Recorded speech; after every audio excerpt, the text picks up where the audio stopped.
السلام علیکم پیارے دوستوں، امید کرتا ہوں آپ خیریت سے ہوں گے۔ آج ہم سیرت النبی صلی اللہ علیہ وآلہ وسلم کی روشنی میں ایک مسلمان کی اخلاقی ذمہ داریاں کیا ہوتی ہیں۔ فرد واحد کے اخلاق معاشرے میں مثبت اور منفی انقلاب برپا کرنے کی قوت رکھتا ہے، اور بہترین معاشرے کے لیے تشکیل ہمیشہ با اخلاق افراد سے ہوتی ہے۔ دین اسلام نے جو اخلاق کا رول ماڈل آقا پاک صلی اللہ علیہ وآلہ وسلم کی ذات اقدس کی صورت میں پیش کیا، اس میں ہمارے لیے بہترین اسوہ حسنہ ہے۔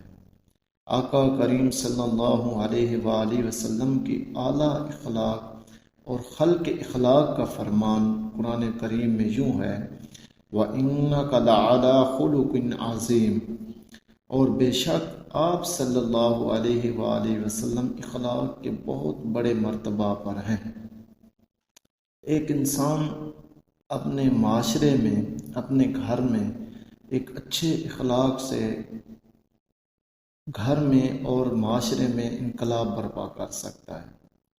بہترین معاشرے کی تشکیل بھی اخلاق کی سے ہوتی ہے۔ اخلاق سے جو افراد کی ہوتی ہے، دین اسلام کا جو بھی اخلاق ہے، دین اسلام نے ہمیں اخلاق کا رول ماڈل جو پیش کیا، وہ آقا پاک صلی اللہ علیہ وآلہ وسلم کی ذات